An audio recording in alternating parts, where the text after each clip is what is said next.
जय भीम नमो बुद्धाय मित्रांनो, मी शुद्धोधन बागडे बहुजन संघटक या पेजवर मी लाईव्ह येत आहे आणि आजचा जो विषय आहे तो विषय फार महत्त्वपूर्ण आणि गांभीर्याने विचार करणारा आहे की जे आपले राज्य शासन आहे या राज्य शासनाने शालेय अभ्यासक्रमात एक नवीन शालेय शिक्षण धोरण अंमलात आणण्याचं ठरवलं आहे आणि त्याकरिता त्यांनी विविध स्तरातून जो त्यांचा त्या पॉलिसीचा एज्युकेशन पॉलिसीचा जो ड्राफ्ट आहे तो ड्राफ्ट लोकांच्या विचारासाठी त्यांनी एज्युकेशन डिपार्टमेंटच्या साईटवर त्यांनी समाज स्तरातील वेगवेगळ्या लोकांकडून विचार मागवण्या करण्यासाठी त्यांनी आवाहन केलेलं आहे आणि त्याची जी लास्ट डेट आहे ती 3 जून आहे. म्हणजे आजची 2 तारीख. तर उद्यापर्यंत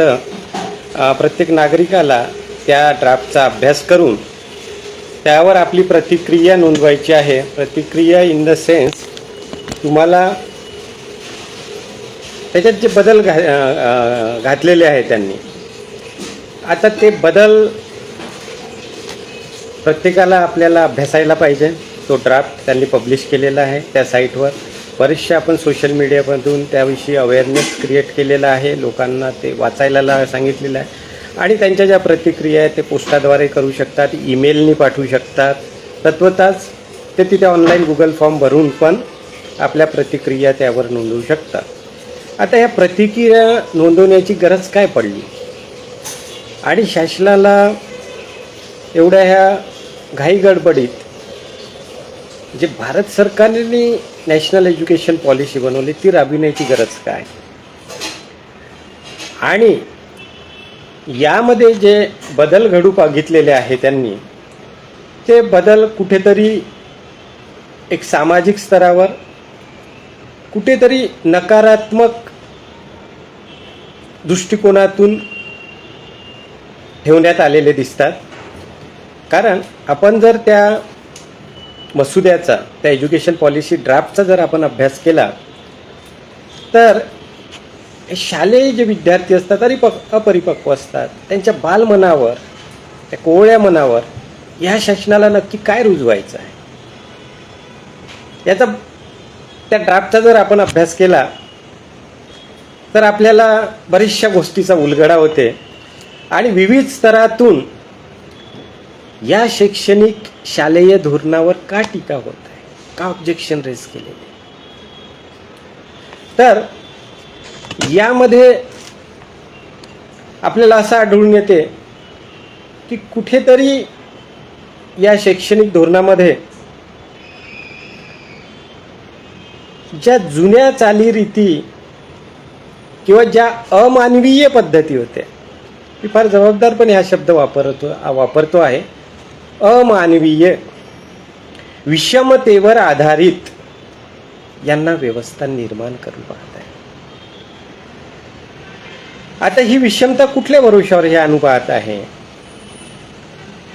तर यांनी यांच्या सोयीचे किंवा यांचे प्रभुत्व दाखवणारे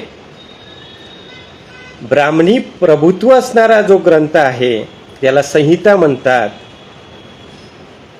की ज्याला मनुस्मृती म्हणतात, त्या मनुस्मृतीच्या हे विषमतेचं धोरण बॅकडोअरनी शैक्षणिक माध्यमातून रुजवण्याचाही प्रयत्न करत आहे. आणि यामध्ये लोकांच्या काय प्रतिक्रिया आहे हे पण त्यांना अभ्यासाचं आहे, की लोकांना याविषयी काय समजते, काय नाही समजत, आम्ही जे करतो आहे ते आपलं व्यवस्थित चालणार आहे का. म्हणजे त्यांचा हा प्रयोग दिसते, इट्स एक्सपेरिमेंट, पायलट प्रोजेक्ट ज्याला म्हणतो आपण, की आपण तो काही अंशी राबवून बघतो की समाजातून याची काय प्रतिक्रिया आहे हे त्यांना बघायचं होतं. आता आपण जर ऐतिहासिक गोष्टीवर आपण जर आपली दृष्टी टाकली तर आपल्याला कळून चुकते की भारतीय राज्यघटना 1950ला जेव्हा अंमलात आलेली, तर ते राज्यघटनेमध्ये हे प्रमुखतः असं नमूद करण्यात आलं राज्यघटनेच्या आर्टिकलमध्ये की आतापर्यंतचे जे काही कायदे या देशात अस्तित्वात होते, धार्मिक कायदे जे अस्तित्वात होते, तो कुठलाही धर्म असो, कुठलाही चालीरीती पद्धती, त्या डेटपासनं हे सगळे धार्मिक कायदे अवैध, इनव्हॅलिड ठरवण्यात आले. तरी पण या शासनाला का ते कायदे पुन्हा पुनर्जीवित करावे असे वाटते? फार विचारणीय प्रश्न आहे की याच्या मागची त्यांची मनशा काय आहे, भूमिका काय आहे, ते प्रत्येक बहुजन व्यक्तींनी समजून घ्यायला.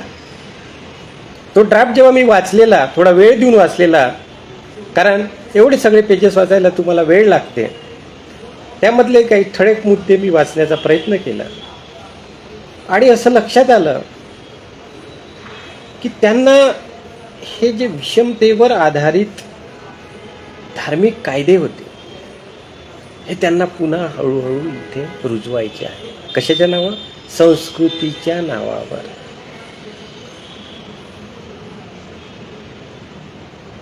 आता हे जे कायदे आहे, आता त्यामध्ये जास्तीत जास्त जो स्पष्ट उल्लेख आहे ते की मनुस्मृतीमध्ये एक जो श्लोक आहे, त्या श्लोकाचा त्याच्यामध्ये अंतर्भूत केलेला आहे. आता एक श्लोक टाकण्याचा अर्थ काय, आणि त्यामध्ये इतर ज्या गोष्टी आहे अंतर्भूत, त्या पण वेगवेगळ्या ठिकाणी त्यांनी दाखल करण्याचा. त्याच्यामध्ये वेगवेगळे चॅप्टर्स आहे, कला गुण विद्यार्थ्यांमध्ये कसे वाढवायचे,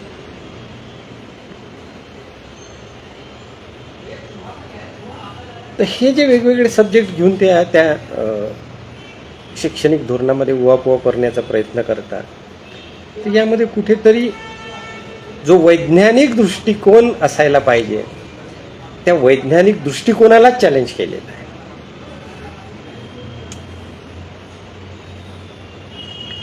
राज्यघटनेतील जे तत्व आहे, त्या तत्वाच्याच विरोधात या गोष्टी करण्याचा प्रयत्न झालेला आहे. आता आपली राज्यघटना काय म्हणते प्रिएम्बल मध्ये? आपली राज्यघटना समता, स्वातंत्र्य, बंधुता आणि न्याय याची शिकवण देते. It is based on this 4 basic principles.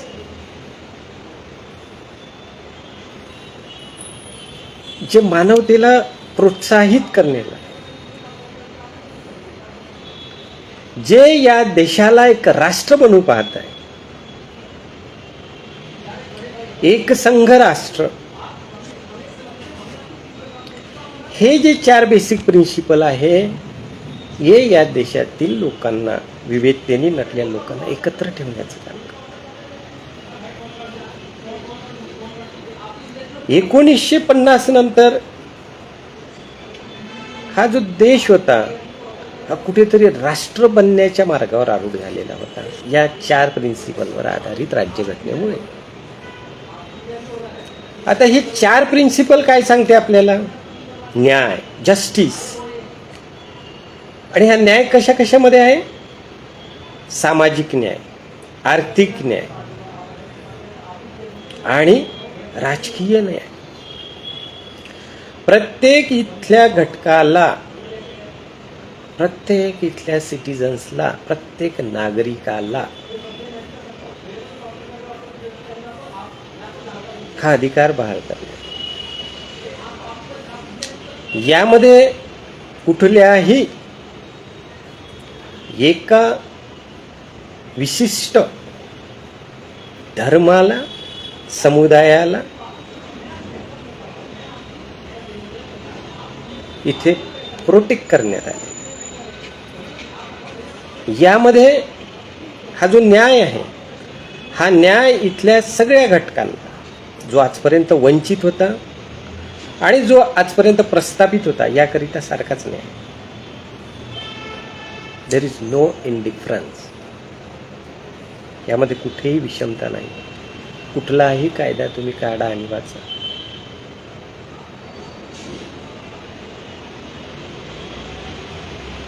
आता हे ज्या गोष्टीचे गोडवे गातात किंवा ज्या गोष्टी हे मागच्या दाराने आणू पाहतात पूर्वीच्या, त्या मनुस्मृतीचा या अभ्यासक्रमात समावेश करण्यात आला. आणि नुसती मनुस्मृतीच नाही तर इतर गोष्टीही त्यांनी यामध्ये आणण्याचा प्रयत्न केला. गोडच नावाखाली दिले.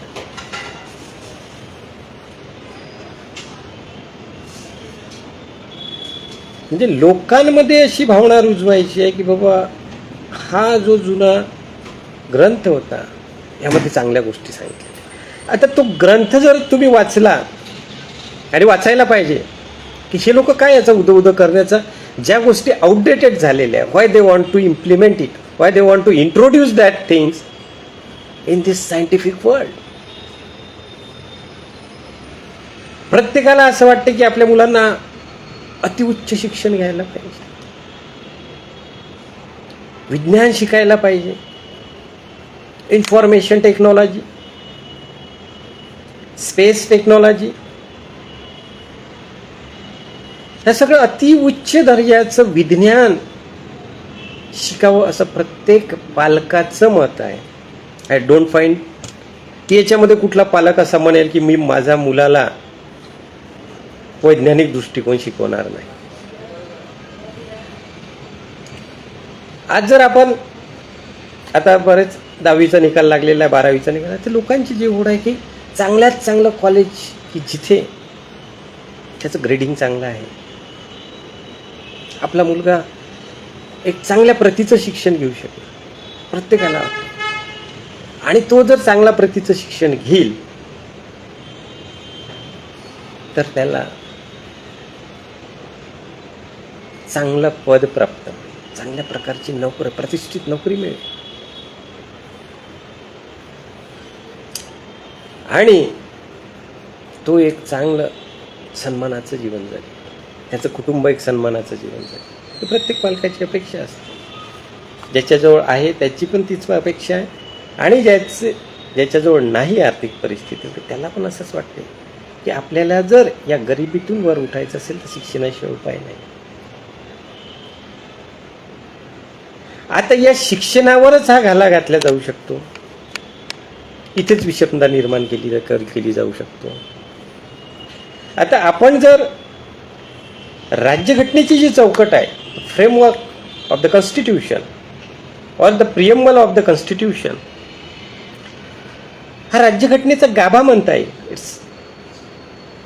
ज्या कोर व्हॅल्यूज राज्यघटनेमध्ये घटनाकारांनी नमूद केलेले आहे,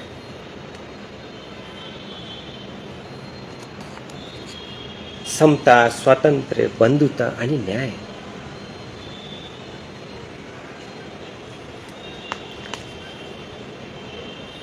आता जेव्हा आपण न्यायाविषयी बोलतो तर हा जो न्याय असतो हा तो गरीब असो की श्रीमंत असो, सगळ्यांसाठी न्याय सारखा.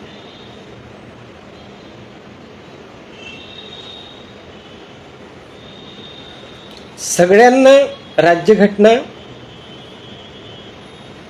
One man one vote, one value, प्रत्येकाच्या मताचं मूल्य सारखं आहे. तो प्राईम मिनिस्टर जरी असेल तरी त्याच्या मताची व्हॅल्यू हे एकच आहे. It will count as a one. आणि तुमच्या आमच्यासारखा किंवा एखादा झोपडपट्टीमध्ये राहणारा जर माणूस असेल की ज्याच्या डोक्यावर शेत पण नाही, त्या व्यक्तीच्याही मताची व्हॅल्यू एक आहे. किती समानता आहे. Is it promoting the equality और inequality, that you have to decide. कोणी याच्यावर वेगवेगळे तर्क काढून या गोष्टीवरही ऑब्जेक्शन घ्यायला लागेल. तर हा जो जस्टिस, लिबर्टी. आता हे लिबर्टी काय आहे, स्वातंत्र्य काय आहे, कशाचं स्वातंत्र्य आपल्याला देते राज्यघटना?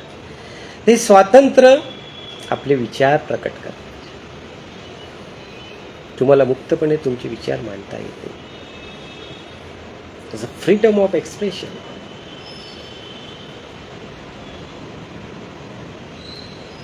And that is been included in your fundamental rights also. आपण जर फंडामेंटल राईट्स बघितले, मूलभूत अधिकार बघितले, आपले विचार आपल्याला प्रकट करता येते. एवढंच नव्हे तर तुमचे जे विश्वास आहे, तुमचा धर्म जो आहे, तुमच्या ज्या श्रद्धा आहे, पूजा आहे, ती तुम्ही वैयक्तिकरित्या करू शकता. याला कुठेही बंदी नाही.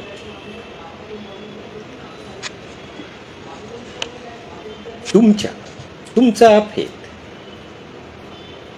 तुमचा विश्वास, सार्वजनिक नाही. You have that freedom.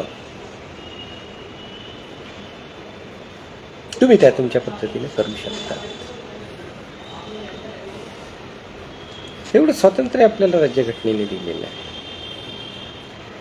आता राज्यघटनेने आपल्याला हे स्वातंत्र्य दिलेलं आहे. आणि मनुस्मृती काय म्हणते,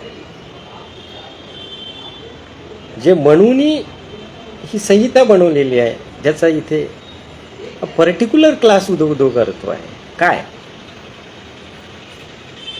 आणि ही मनुस्मृती का निर्माण करण्यात आहे, कोणी निर्माण केली, कुठल्या काळात निर्माण झाली, याचा पण आपण अभ्यास करायला पाहिजे. आणि मनुस्मृतीच्या आधी इथे कुठले तत्वज्ञान आलं, कुठली विचारधारा होती.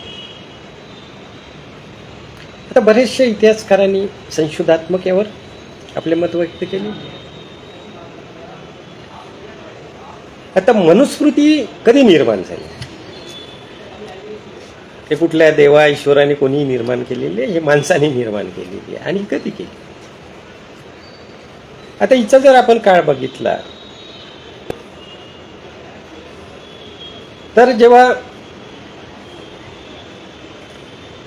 जो मौर्याचा 10वा सम्राट होता, मौर्य सम्राटांचा,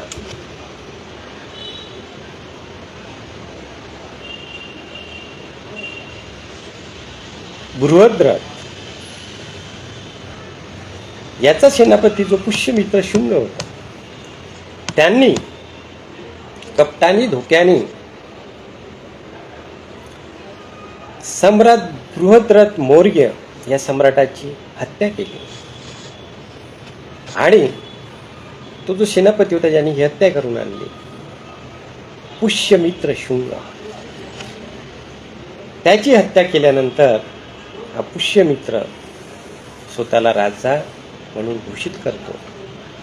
आणि तिथून शुंग डिनॅस्टी, शुंग राजघराण्याचं अस्तित्वात येते. आता हा काळ इतिहासकार सांगतात की हा काळ इसवी सन पूर्व 150 ते 180-85 दरम्यानचा आहे.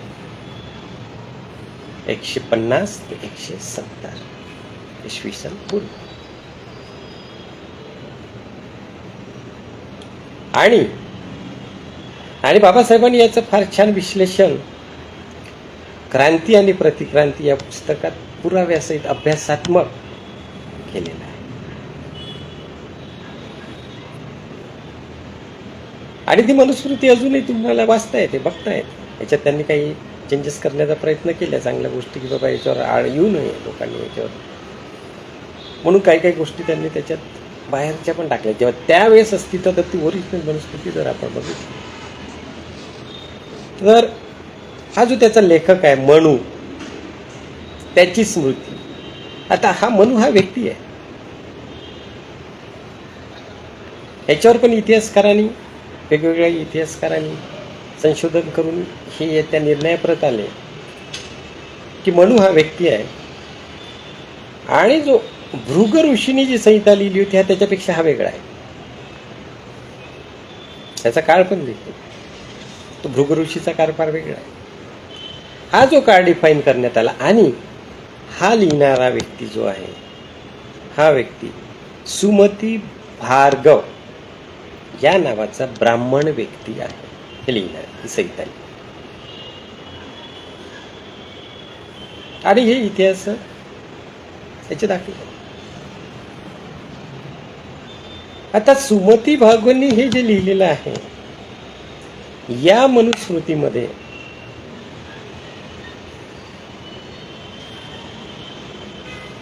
एका विशिष्ट वर्गाला, म्हणजे त्याच्यामध्ये स्पष्ट उल्लेख आहे ब्राह्मणाचा. आणि ही जी मनुस्मृती आहे, ही मनुस्मृती चातुर्वर्ण्यावर, जे 4 वर्ण होते, 4 वर्णाचा इथे उद्बुद्ध करण्यात आहे. आणि या 4 वर्णामध्ये जो वरच्या स्थानी होता तो ब्राह्मण वर्णाचाच हा व्यक्ती सुमती भार्गव. आता सुमती भार्गवनी ही संहिता का लिहिली, कोणी लिहिली? हे ब्राह्मणाचं वर्चस्व इथे प्रस्थापित, आणि प्रत्येक श्लोकात ते तुम्हाला वर्चस्व दिसतं. 5.1, 6.1, 10.1.3 हे वेगवेगळे त्याच्या ज्या आर्टिकल्स म्हणता येईल त्याला, त्याच्यात जे श्लोक आहे, त्या श्लोकामध्ये त्यांनी स्पष्टपणे प्रत्येक श्लोकाचा आपण अभ्यास केला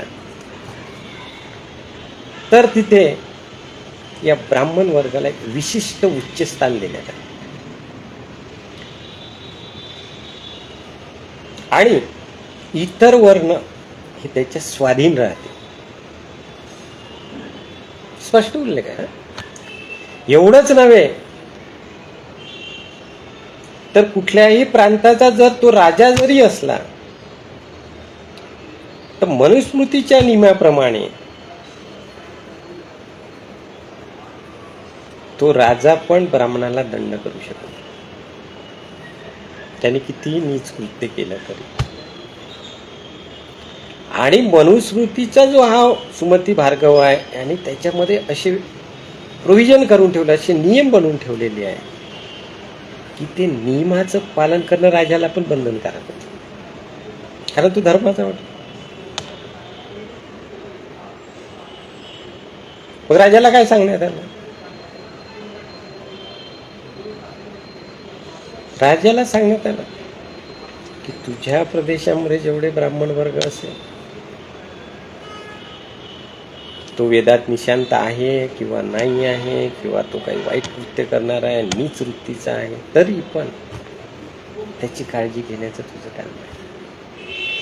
त्याला दानामध्ये, इथे एक गोष्टी, त्याला दान करणं हे तुझं कर्तव्य. You have to ensure protection to this class. लिहून ठेवलेलं आहे, स्पष्ट लिहिलेलं आहे.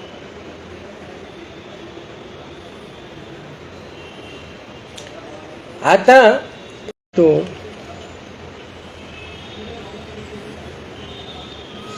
की ब्राह्मणाला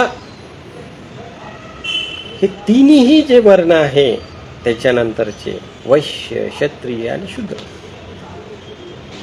आता कोणी बहुजन जर ऐकत असेल तर मी त्यांना सांगतो की तेव्हाच त्यांनी जो म्हणूनही जो हा शूद्र क्लास आहे, ज्यामध्ये हे सगळे ओबीसी येतात.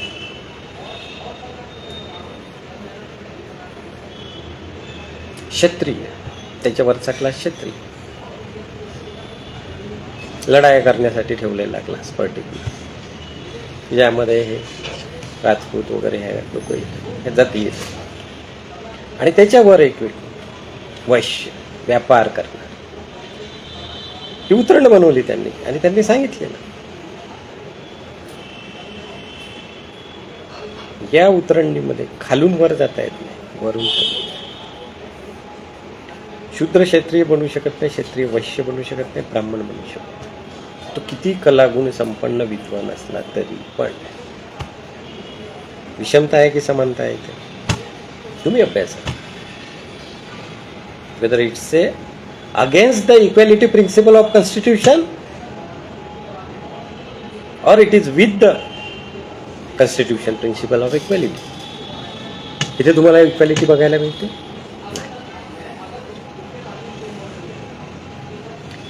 एक गुन्हा आहे, तो गुन्हा जर ब्राह्मणाने केला आणि तोच गुन्हा क्षत्रियाने यांनी केला, वैश्याने केला, तोच गुन्हा क्षत्रियाने केला, तोच गुन्हा शूद्राने केला, तर या गुन्हा एकच, पण ह्या 4 वर्णासाठी म्हणून वेगवेगळी शिक्षेची प्रोव्हिजन. इक्वॅलिटी, न्यायदान आहे, जस्टिस.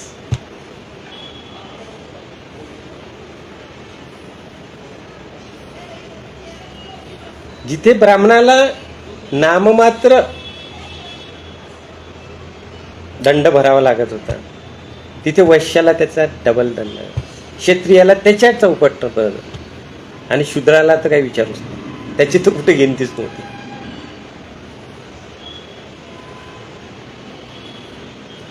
न्यायदानात विषमता, स्टेटसमध्ये विषमता,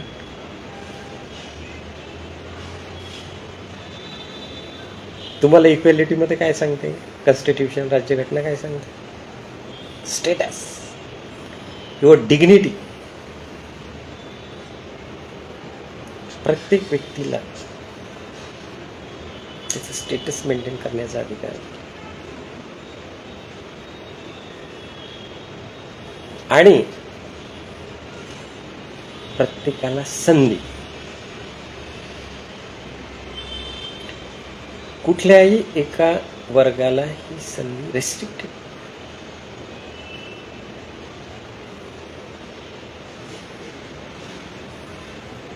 to promote the equality amongst the classes, all citizens of India. कुठे एकाला इथे काही नाही की बाबा हा तोंडातून आला की कुठून, आता तसे तर जन्मतच नाही, सगळ्यांची एक वाट आहे, पण त्यांनी लिहून ठेवलं मनुस्मृतीमध्ये की ब्राह्मण श्रेष्ठ काय आहे ते पण त्यांनी लिहून ठेवलं. आणि ब्राह्मण नीच असला तरी तो श्रेष्ठच आहे 3 वर्णासाठी, हे पण लिहून ठेवलं. Everything is in return.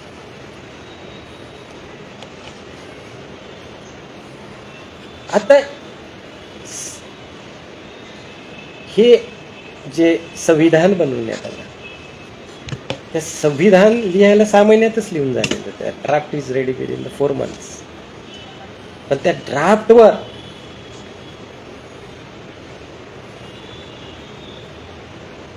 सतत 2 वर्ष चर्चा झाली.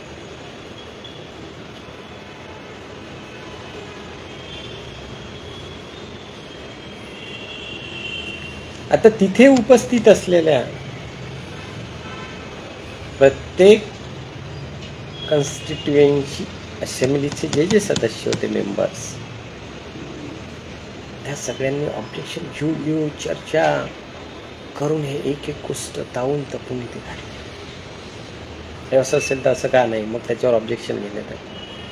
हे असं नाही की हा ड्राफ्ट लिहिला आणि सह्या केल्या आपल्या president of the assembly. No, प्रत्येक गोष्टीला तिथे चॅलेंज करण्यात, प्रत्येक गोष्टीवर मत केलं आणि मग सर्वानुमते त्या गोष्टीचं तिथे इन्क्लूड करण्यात.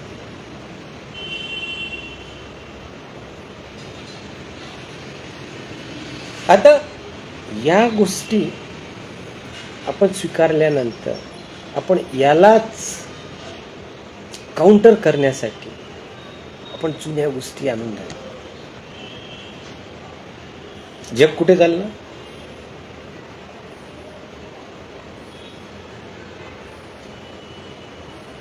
आपण कुठे आलो?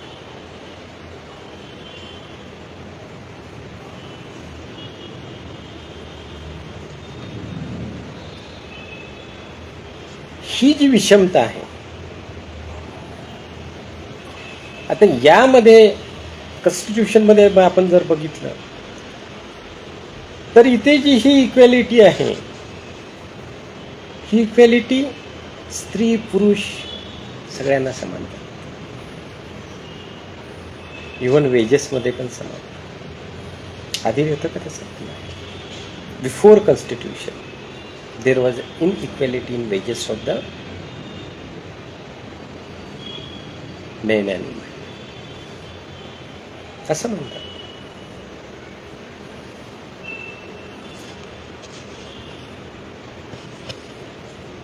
अपॉर्च्युनिटीमध्ये आता तसं महिला या देशाची पंतप्रधान होते, झालेली आहे, राष्ट्रपती झालेली आहे, विमान चालवते, रिक्षा चालवते, सायकल, सगळं. There is no restriction on the development of the women. आता दुसऱ्या बाजूनं आपण यांची ही जी लोक ज्या गोष्टीचं समर्थन करताय मनुस्मृतीचं, ते मनुस्मृती काय म्हणते, महिलांविषयी काय विचार आहे ते? मनुस्मृती महिलांना एक भोग वस्तू समजते, यूज अँड थ्रो.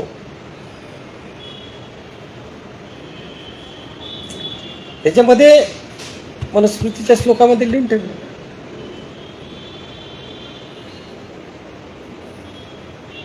स्त्री ही चंचल आहे,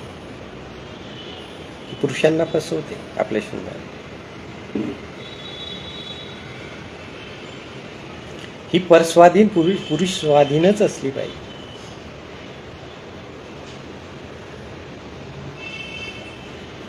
जेव्हा ती बालपणात आहे तेव्हा ती पितावर आश्रित असली पाहिजे, पुरुषावर आश्रित असते. जेव्हा तिचं लग्न होणार तेव्हा ती नवऱ्यावर आश्रित असते. शी इज हॅव्हिंग द इंडिपेंडन्स.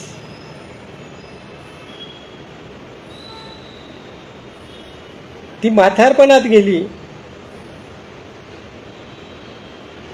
तर ती तिच्या पुत्रावर अवलंबून असते. स्वाधीन आहे, स्पष्ट लिहिलेलं आहे त्याच्यात. तिला स्वतंत्र अस्तित्व मनुस्मृतीमध्ये नाकारण्यात आले. हे शिक्षणाचा अधिकार वगैरे फार दूरची गोष्ट आहे.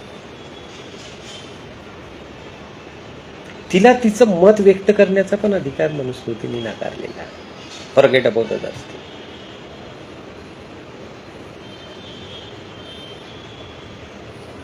ती आश्रित असल्यामुळे, तिचं स्वतःचं अस्तित्व नसल्यामुळे ती धनसंचय पण करू शकत. तिच्या नावावर प्रॉपर्टी असण्याचा नसण्याचा प्रश्नच येत नाही. इकडे कॉन्स्टिट्यूशन, राज्यघटना तिला समान अधिकार देते.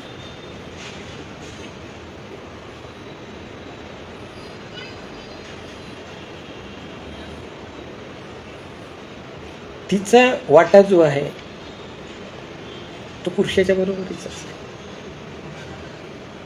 प्रत्येक गोष्ट पुरुषाच्या बरोबर तिला दिलेली. ती जिल्ह्याची कलेक्टर पण होते, ती देशाचा कार्यभार पण सांभाळते, ती अवकाशात पण उडून येत आहे. There is no restriction on the progress of the women. Whereas if you study the Manusmriti, ज्यांचं हे आज उदो करायला निघाले आहे, प्रत्येक स्त्रीने ती मनुस्मृती वाचायला पाहिजे. मी तर म्हणतो, म्हणजे तुमच्या जे डोक्यावर धर्माचा जो पगडा आहे तो थोडा तरी हलेल. की आपलं एक्झिस्टन्स काय होतं, ते काय लिहून ठेवलं या लोकांनी, आपल्या आया बहिणी तेव्हा कशा जगल्या असते. आज तर स्त्रीला आरे म्हटलं की ती कार्य म्हणायला मागे पुढे पाहत नाही. तो अधिकार होता का तेव्हा?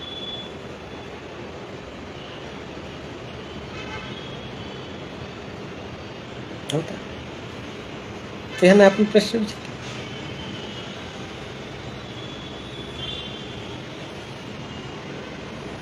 यामध्ये स्वैर वैराचार आहेत. ब्राह्मण या तिन्ही वर्णातील कुठल्याही स्त्रीसोबत संबंध ठेवू शकतो, त्याला आवडेल त्या स्त्रीसोबत.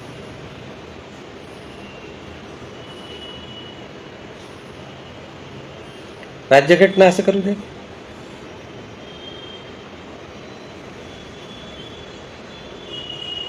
Constitution is maintaining the dignity of the woman.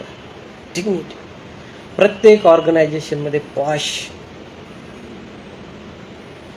प्रत्येकाने ऐकलेलं असेल जे जॉब करतात, प्रत्येक organization is governed bye.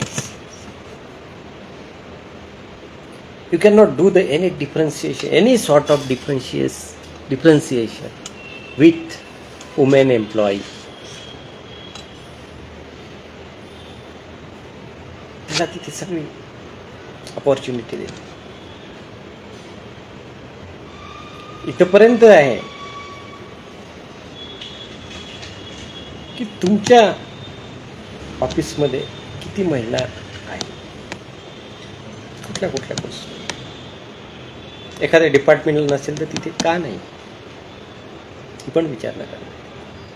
Because everyone is working under the framework, under the guidelines of the constitution. तशा प्रकारचे कायदे बनवण्यात आले आणि ते कायदे नुसते गव्हर्नमेंटच्या ऑर्गनायझेशन जे आहे ते गव्हर्नमेंट सेक्टरमध्ये नाही, प्रायव्हेट सेक्टरमध्ये पण ते इम्प्लिमेंट, त्याची तेवढीच काटेकोरपणे अंमलबजावणी, काटेकोरपणे. There is no excuse.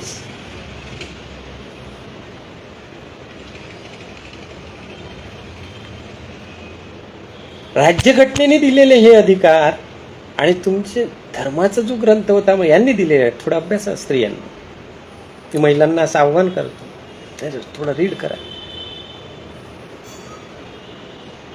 काय अस्तित्व होतं.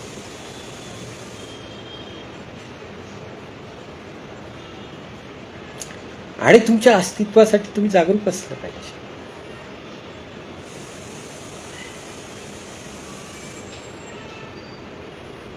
तुम्हाला कुठलाही धर्म डिस्क्रिमिनेट नाही करू शकत. आता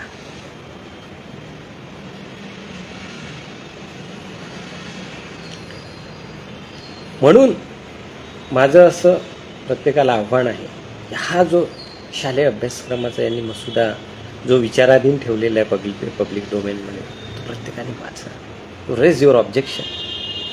कारण तुमच्या मुलांमध्ये हे काय जागृती निर्माण करते. राज्यघटना म्हणते की आपल्या we have to develop the scientific temperament in all students. Scientific temperament, वैज्ञानिक दृष्टिकोन. इथे कुठे विज्ञान आहे, वनस्पतीमध्ये कुठं विज्ञान. इथे ते एकच आहे, ब्राह्मणाला असे अधिकार द्यावे, ब्राह्मणाने तसं करावे, ब्राह्मणाला हे स्वातंत्र्य आहे, ब्राह्मणाला ते अधिकार आहे. पूर्ण मनुस्मृती त्यांनी भरली. राजाने ब्राह्मणासाठी काय करायला पाहिजे, काय जबाबदारी आहे, त्याला दान धर्म देणे, हे इट इज एन्श्राईन इन मनुस्मृती घातलेलं आहे. ते त्याच्यामुळे त्यांनी यज्ञ करायलाच पाहिजे, त्या यज्ञामध्ये ब्राह्मणाला खुश करायलाच पाहिजे, ब्राह्मणाला 100 गाई द्यायलाच पाहिजे. तुम्हाला जर स्वर्ग पाहिजे असेल तर हे नाही सांगत, तो इथे पोटभराचं साधन नाही सांगत. तो म्हणतो मेल्यानंतर जर स्वर्ग पाहिजे असेल तर ह्या व्यक्तीला खाऊ घाला. स्पष्ट लिहिले आहे. राजाला सांगितलं तुला हा योग्य यज्ञ करावाच लागेल आणि या यज्ञामध्ये ब्राह्मणाला दान देणं compulsory. There is no excuse. आणि ज्या यज्ञामध्ये बळी दिला जात होता, काही काही यज्ञामध्ये तर नर बळी पण दिला जात, खर्चिक असायचा.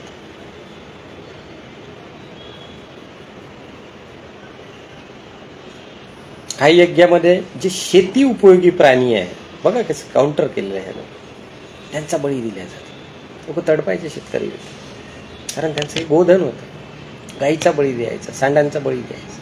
आणि हे लिखित आहे, एव्हरीथिंग इज इन रिटर्न. तुम्ही रेफर करू शकता.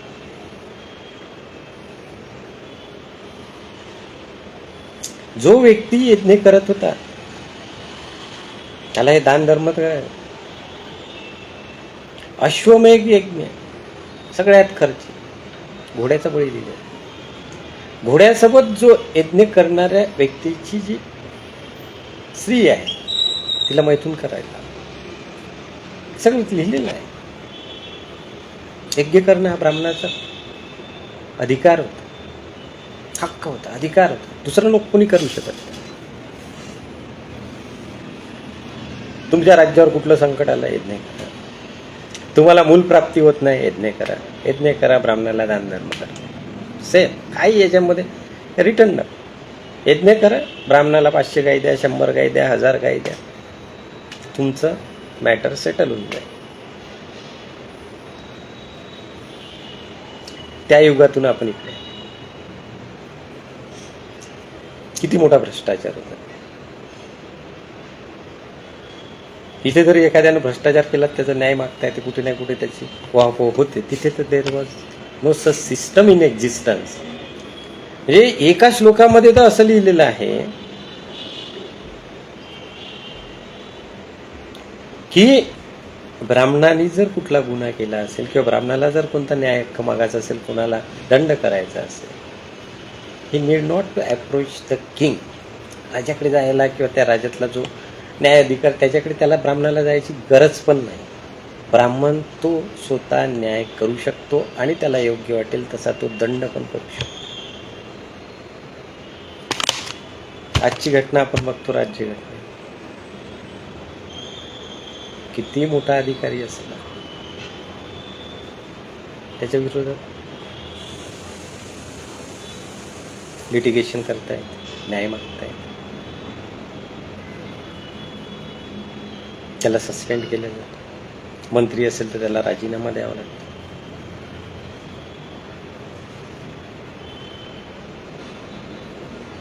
तिथे विशिष्ट व्यक्तीसाठी कायदा झाला. विशिष्ट व्यक्ती नाही, समुदाय. आणि जन्मता श्रेष्ठ, गुन्हानी नाही. हा तुमच्यावर कधी कधी असं चुकीची माहिती किंवा त्यांना गोंजारण्याचा प्रयत्न करतात त्या काळ्या कायद्याला.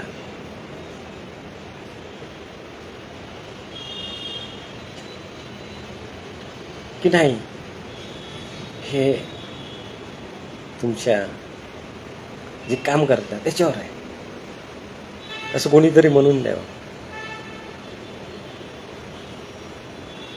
जो आहे त्याला हे समाज ब्राह्मण म्हणून स्वीकारतो. कुठेही ओपनच्या नाही. हे म्हणतात नाही नाही नाही हे गुणांवर, कार्यावर आहे. ब्राह्मणाची डेफिनेशन आहे विद्वान, सर्व गुण संपन्न म्हणजे तो ब्राह्मण.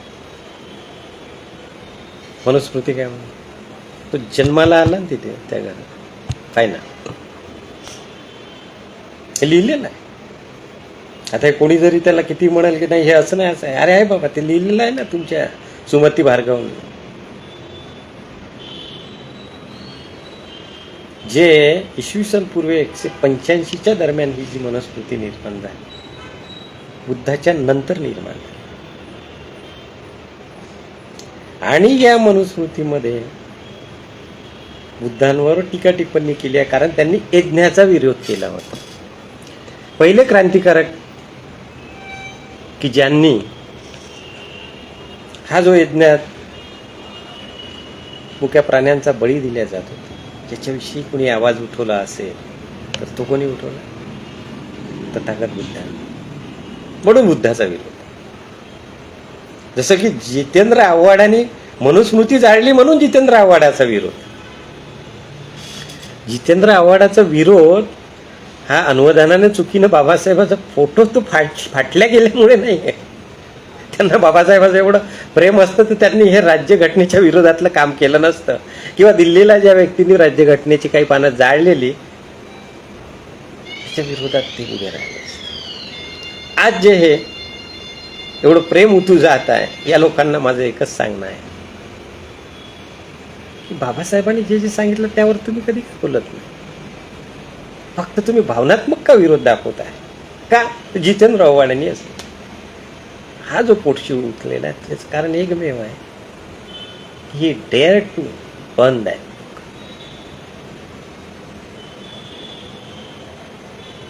हे आपण समजून घ्यायला.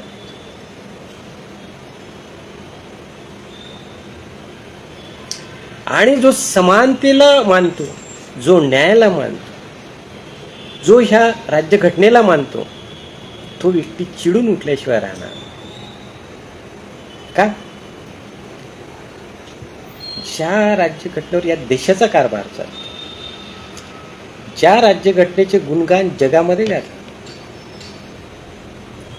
बाबासाहेबांना इथली राज्यघटना लिहिल्यामुळे 1952 कोलंबिया युनिव्हर्सिटीनी LLD या सन्माननीय पदवीने बाबासाहेबांचा गौरव केला. Very few people in the world got this honour that time. आणि ते पण बाबासाहेबांनी जेव्हा सांगितलं की मी यावेळेस येऊ शकत नाही. त्यांचं जेव्हा कन्व्होकेशन सेरेमनी होता, Babasaheb was busy at that time आणि इट्स होम असाइनमेंट्स, ज्या देशात त्या गोष्टी तेव्हा चाललेल्या होत्या. त्यांनी लिहिलं की मी यावेळेस तुम्ही दिलेला हा जो गौरव आहे मी येऊ शकत नाही तिथे. ओके, तुम्ही सांगा कधी येता. बाबासाहेबांनी नंतर तारीख कळवली. त्या तारखेला तो कन्व्होकेशन. बाबासाहेबांवर इतर 8 जागतिक व्यक्तींना पण तिथे सन्मानित करण्यात आले. त्यांना या राज्यघटनेत पवित्रता दिसते, ह्या घटना दिसते, इथल्या लोकांना का दिसत नाही, हा मोठा प्रश्न आहे. Has been honoured.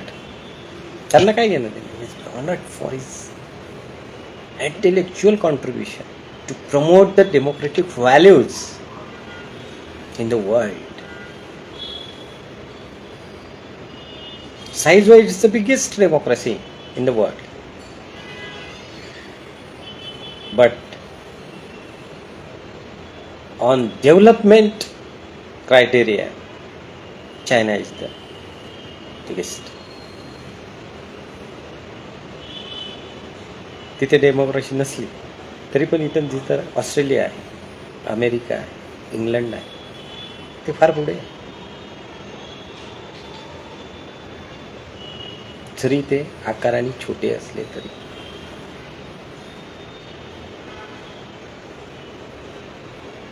ह्या ज्या कॉन्स्टिट्यूशनल व्हॅल्यूज आहे आणि कॉन्स्टिट्यूशनल नीतिमूल्य जे आहे, कॉन्स्टिट्यूशनल इथिक्स, नैतिकता जी आहे, बाबासाहेबांनी जेव्हा ही घटना सुपूर्द केली 26 नोव्हेंबर 1949ला,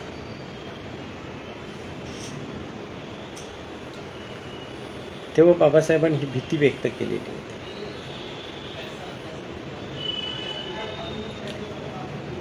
लोकशाही या देशाला जरी नवीन नसेल, फार पूर्वी इथे लोकशाही नांदत होती. त्याचा रेफरन्स दिला बुद्धाच्या काळात. तिथे गणराज्य असायचे. पण त्यानंतरच्या काळामध्ये, म्हणजे आपण हा मनुस्मृतीचा काळ, इसवी सन पूर्व 180, या काळामध्ये तर आजपर्यंत म्हणजे 1950 पर्यंत इथे विषमताच विषमता. Babasaheb was very skeptical and doubtful about this. कसं होणार बाबा, हे बाळ आहे. लोकशाही या देशामध्ये सध्या बाळ आहे, बाल्यावस्था. याचा वृक्ष होईल की नाही.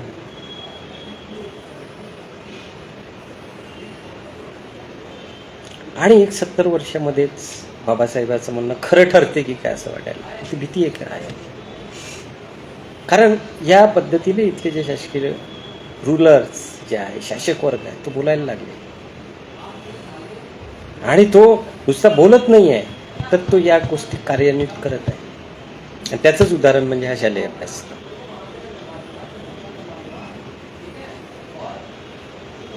या शालेय अभ्यासक्रमात तुम्हाला ही नीतिमूल्य दिसणार नाही.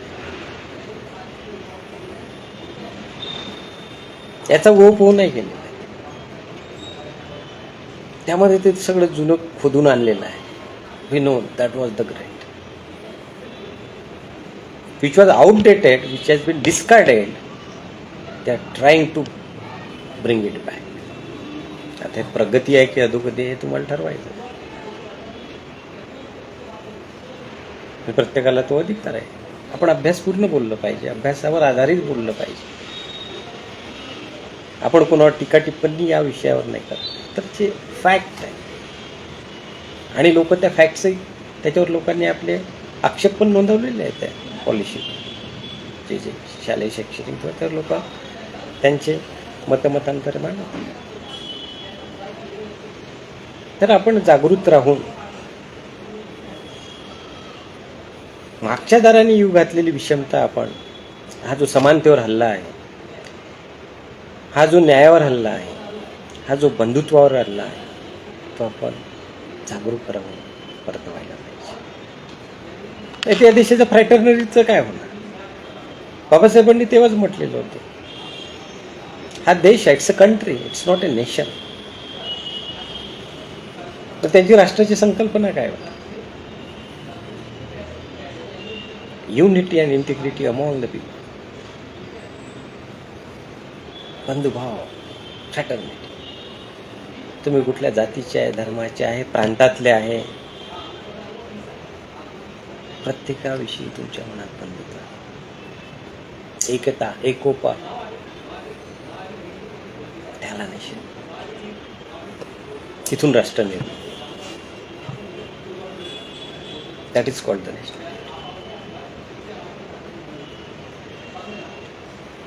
देश, कंट्री म्हटलं तर फार तर काय असणार आहे? It's a geographical boundaries. But Wien you say nation, जेव्हा तुम्ही राष्ट्र म्हणता, तेव्हा राष्ट्रामध्ये त्या बाउंड्रीमध्ये राहणारे प्रत्येक व्यक्ती समूह हा एकतेने बांधलेला असतो. Common interest, they are bind by the common interest.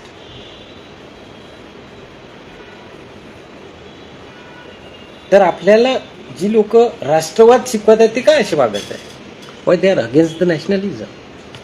राष्ट्रीय संकल्पनेच्या विरोधात काय काम करा? मग एक तर त्यांचा राष्ट्रवाद हा कुठेतरी फसवा असेल, धोकादायक असेल. कारण खरा राष्ट्रवाद जर असता तर ते याच्या अगेन्स्ट वागलेले नसते. त्यांनी अशा गोष्टीला समोर आणलंच नसतं. हे प्रत्येकाने अभ्यासावं. आणि हे जे मानवीय मूल्ये या राज्यघटनेमध्ये जे घटनाकारांनी दिलेले आहे आणि जे इतर देशांनी पण स्वीकारलेले आहे त्यांच्या राज्यामध्ये, नेपाळची राज्यघटना, they have studied the Indian constitution. South आफ्रिकेची जेव्हा राज्यघटना लिहिली, दे हॅव स्टडीड. अमेरिकेच्या सिनेटमध्ये कुठला प्रॉब्लेम जर आला, so they use to refer the Indian constitution. But Babasaheb Ambedkar has said about this article, they take the clue from this. सोपी गोष्ट नाही हो, जागतिक ज्ञान आहे.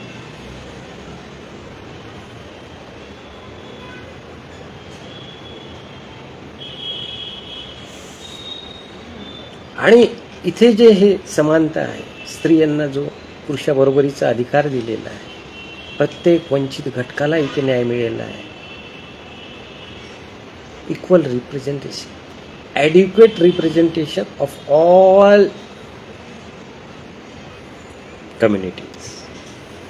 जेवढे काय समुदाय असेल त्यांचं ॲडमिनिस्ट्रेशनमध्ये adequate, then only equality is possible. समान आणि दर्जाची संधी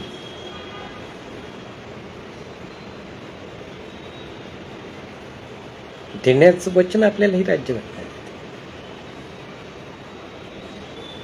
आणि इकडे मनुस्मृती काय म्हणते? No, you are not equal. Brahmins at the top, शूद्र पायाजवळ आहे. He has no right.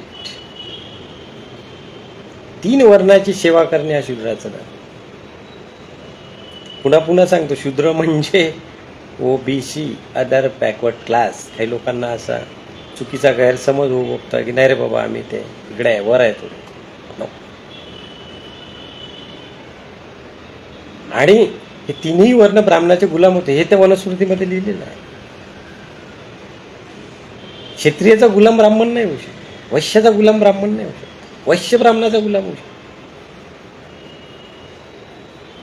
क्षत्रिय वैश्याचा गुलाम होऊ शकतो, वैश्य क्षत्रियाचे गुलाम होऊ शकत नाही. सगळं नोट डाऊन केलेलं आहे, लिहिलेलं आहे. हे संहिता पाळायची आहे तुम्हाला. ब्राह्मण झाला कितीही भ्रष्ट तरी तिन्ही लोकी श्रेष्ठ, हे सगळं मनुस्मृतीमध्ये लिहिलेलं आहे. प्रत्येक श्लोक तुम्ही वाचा. बाबासाहेबांनी क्रांती आणि प्रतिक्रांती या पुस्तकामध्ये याचे रेफरन्स दिलेले. कुठला श्लोक काय सांगते. आणि आज आपल्याला ते या कॉन्टेक्स्टने बघायचे आहे की ते तुम्हाला तुमच्या येणाऱ्या पिढीला, मुलांना ते अंधार युगात घेऊन जातात की प्रकाश युगात आणतात, वैज्ञानिक दृष्टिकोन शिकवतात की धर्मांध दृष्टिकोन शिकवतात, हे प्रत्येकाने अभ्यासावं. आणि जो हा शैक्षणिक धोरणामध्ये होऊ घातलेला बदल आहे यामध्ये आपण सुधारणा सुचवून मानवतेला कसं जिवंत ठेवता येईल किंवा जे मानवतेला पोषक जी मानवी मूल्य आहे जे तुमच्या राज्यघटनेमध्ये समाविष्ट करण्यात आली आहे त्या मूल्यांचे प्रत्येकाने संरक्षण करावे, हीच मी आपण सगळ्यांना आव्हान आणि विनंती करतो आणि इथेच थांबतो. जय भीम, नमो बुद्धाय, जय संविधान, जय भारत.